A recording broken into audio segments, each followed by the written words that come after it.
Scriptum: The origins of wine. According to Greek mythology, opening, calm, mystical tone.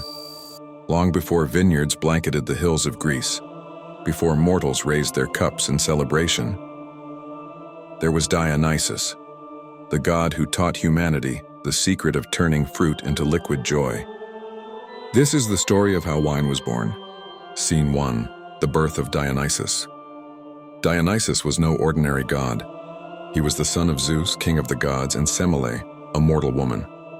But his birth was tragic. Semele perished before he was born, consumed by Zeus's divine presence. To save the unborn child, Zeus sewed the baby into his own thigh and carried him until he was ready to be born. Thus Dionysus came into the world twice, once from his mother and once from his father's divine flesh, earning the title, the Twice-Born. Scene 2. The gift of the vine. As Dionysus grew, he wandered the earth, exploring mountains and forests. One day he discovered a wild vine tangled among the rocks. Curious, he nurtured it, pruning, watering, and shaping it until clusters of grapes ripened under the sun. He crushed the fruit, tasted the juice, and found it sweet. But when he let it rest and ferment, something miraculous happened.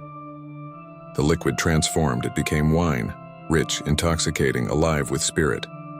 Dionysus had discovered a drink that could bring ecstasy, laughter, and madness all in one cup. Scene 3. The spreading of the secret. Dionysus traveled across the world, teaching mortals how to cultivate the vine and craft wine.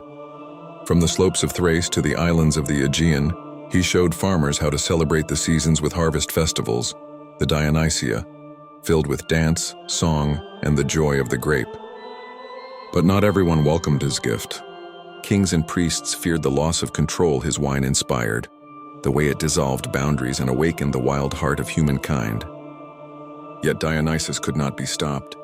His followers, men and women known as Maenads and Satyrs, carried his message in ecstatic celebration, spreading the spirit of wine wherever they roamed.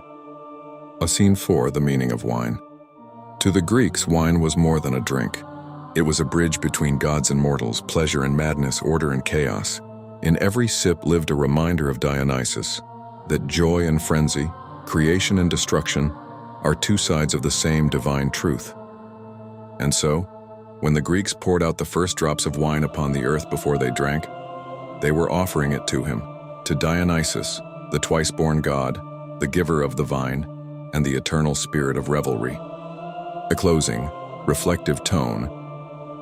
From the mythic hills of ancient Greece to the vineyards of today, every glass of wine carries a whisper of his story, the tale of a god who turned wild fruit into divine celebration, and in doing so taught humanity how to taste both the sweetness and the madness of life.